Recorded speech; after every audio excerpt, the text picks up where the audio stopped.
أعوذ بالله من الشيطان الرجيم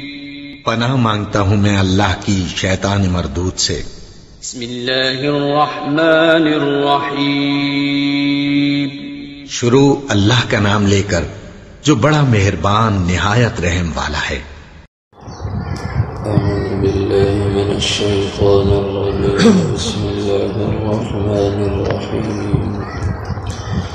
يا أيها الذين آمنوا إن كثيرا من الأحبار والرهبان ليأكلون أموال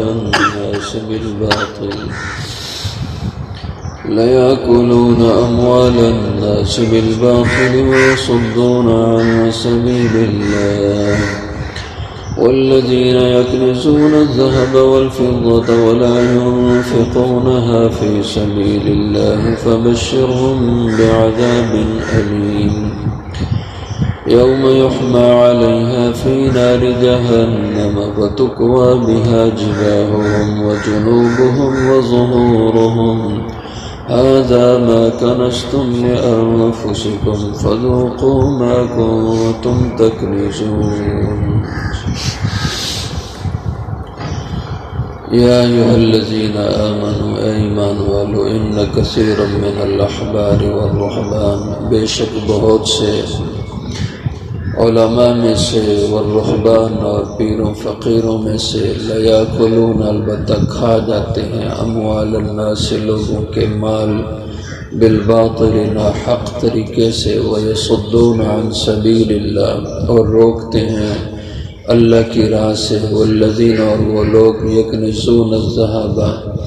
والفضة جو جمع کرتے ہیں سونا اور چاندی ولا ينفقونها فی سبیل اللہ اور نہیں خرچ کرتے انہیں اللہ کی راہ میں فبشرہم بعذاب علیم پس خوشخبری دے دو انہیں دردناک عذاب کی یوم یحمى علیہا جس دن کے یہ چیزیں گرمائی جائیں گی فی نار جہنم دوزخ کی آگ میں فتکوا بہا پس داغا جائے گا ان کے ذریعے سے جباہہم ان کی پیشانیوں کو وجنوبہم اور ان کے پہلوں کو وظہورہم اور ان کی پیٹھوں کو ھذا کہا جائے گا یہ ہے ما کنزتم وہ جو تم نے جمع کر رکھا تھا لانفسکم اپنے لیے فذوقوا پس اب چکھو تم مزہ ما کنتم تکنزون اس کا جو تم دنیا میں خزانہ بناتے رہے۔ اللہ جل شانہ نے یہاں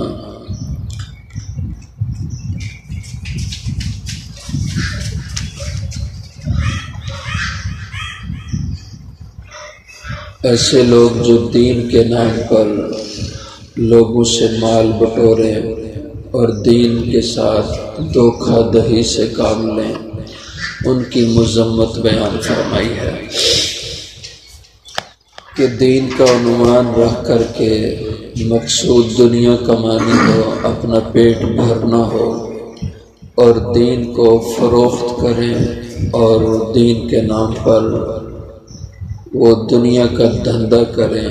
اس کو اللہ نے بہت برا قرار دیا اور یہ روش یہ طریقہ یہ انداز یہود و نصارہ میں عام تھا تو انہی کی طرف نسبت کر کے اہل ایمان کو اللہ کریم سمجھا رہے ہیں کہ تمہارے اندر ایسا طریقہ نہیں ہونا چاہیے۔ یہ یہود و نصارہ کا طریقہ ہے کہ ان کے مذہبی رہنما دین کو بیچتے تھے غلط مسائل اور غلط رخ پہ لوگوں کو ڈال کر ان سے پیسہ بٹورتے تھے۔ تو فرمایا یا ایھا الذین آمنوا اے ایمان والو ان کثیرا من الاحبار والرہبان بے شک بہت سے علماء میں سے کل بھی اس کا بیان ہوا کہ یہود و نصارہ نے اپنے علماء کو احبار کو والرہبان اور اپنے پیروں کو درویشوں کو رب بنا رکھا تھا اور وہ رب بنانا یہی تھا کہ یہ دین کے غلط مسئلے بتاتے اور اپنی طرف سے حلال حرام کے دائرے بنا کر لوگوں کو بتاتے اور لوگ اس پہ چلتے تھے پیغمبر کی تعلیمات کو نہیں دیکھتے تھے، یہ ان کو رب ٹھہرانا ہوتا تھا۔ تو فرمایا کہ بہت سے من الاحبار اہل علم والرہبان اور پیر درویش فقیر لوگ لیاکلون اموال الناس بالباطل، البتہ کھا جاتے ہیں مال لوگوں کا ناحق طریقے سے۔ تو مراد یہ کہ مال بٹورتے ہیں، تو چونکہ مال و دولت سے جو زیادہ غالب مقصود ہوتا ہے وہ کھانا پینا ہوتا ہے، اس لیے کھانے کو قرار دیا کہ کھا جاتے ہیں لوگوں کا مال ناحق طریقے سے۔ اللہ کی راہ میں صحیح شرائط سے مال کا خرچ کرنا یہ پسندیدہ ہے۔ آپ صدقہ خیرات کرتے ہیں، لیکن اس میں شرط یہ ہے کہ آپ جو صدقہ خیرات کریں وہ ایمان کے ساتھ کریں۔ یہ پہلی شرط ہے کہ صدقہ خیرات کرنے والا مومن ہو، اور جس کے ثواب کے لیے خرچ کر رہا ہے وہ بھی مومن ہو، اور پھر رضا الہی کے لیے خلوص سے صدقہ خیرات کرے، اور پھر یہ کہ حلال مال سے صدقہ خیرات کرے، حرام سے نہیں کرے، اور صدقے خیرات کے لیے دن کا تعین نہ کرے، بغیر کسی دن کی قید کی، کسی چیز کی قید کے اللہ کی راہ میں مال خرچ کرے، تو یہ بہت بڑے اجر کا باعث ہے۔ لیکن ان چیزوں کے اندر قید لگا دینا دنوں کی، جیسے 30 کا دن، 10 کا دن، 7 کا دن، 40 کا دن میتوں کے ایصال ثواب کے لیے مقرر کر لینا اور اس کو دین سمجھنا، اور اس کے نام پر پیسے لوگوں سے بٹورنا، یہ بہت بری بات ہے، یہ دین فروشی کی بات ہے۔ تو یہ ہے لوگوں کا ناحق طریقے سے مذہبی لوگوں کا مال بٹورنا۔ وَيَصُدُّونَ عَن سَبِيلِ اللَّهِ، اور یہ روکتے ہیں لوگوں کو اللہ کے راستے سے، کہ جو صحیح دین کا راستہ ہے وہ لوگوں کو نہیں بتاتے، الٹے راستے پہ لوگوں کو چلاتے ہیں، ناحق راستے پہ لوگوں کو چلاتے ہیں، اپنی خواہشات اور مرضیات پہ لوگوں کو چلاتے ہیں۔ یہ راہ اللہ سے روکنا ہے، یہ دین حق کی راہ سے لوگوں کو گمراہی اور بدعت کے راستے پہ ڈالنا ہے۔ والذین یکنزون الذھب والفضہ، اور وہ لوگ جو جمع کر کے رکھتے ہیں سونا اور چاندی، ولا ينفقونها فی سبیل اللہ، اور نہیں خرچ کرتے اسے اللہ کی راہ میں، یعنی اپنے مال و دولت سے صدقہ خیرات نہیں کرتے، زکوٰۃ ادا نہیں کرتے، اور جو مالی ذمہ داریاں شریعت کی طرف سے ان پہ عائد کی گئی ہیں اپنے مال سے، ان کو پورا نہیں کرتے۔ جیسے قرآن کریم میں اللہ جل شانہ نے فرمایا کہ وَفِي أَمْوَالِهِمْ حَقٌّ مَّعْلُومٌ لِلسَّائِلِ وَالْمَحْرُومِ، مالداروں کے مال میں اللہ نے ضرورت مندوں محتاجوں کا حق مقرر کر رکھا ہے، وہ ان سے اس مال میں سے ان کا حق ادا کریں، لیکن وہ مال جمع کرتے رہتے ہیں، بڑھاتے رہتے ہیں، خزانہ بناتے ہیں اپنے مال کا، اور اس کو اللہ کے راستے میں خرچ نہیں کرتے۔ فبشرہم بعذاب علیم، تو ان کو دردناک عذاب کی خوشخبری دے دو۔ عذاب کی خوشخبری تو نہیں ہوتی، لیکن یہ بطور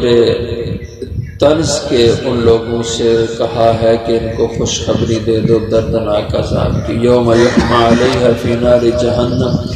جس دن کے یہ سونا چاندی مال و دولت ان کا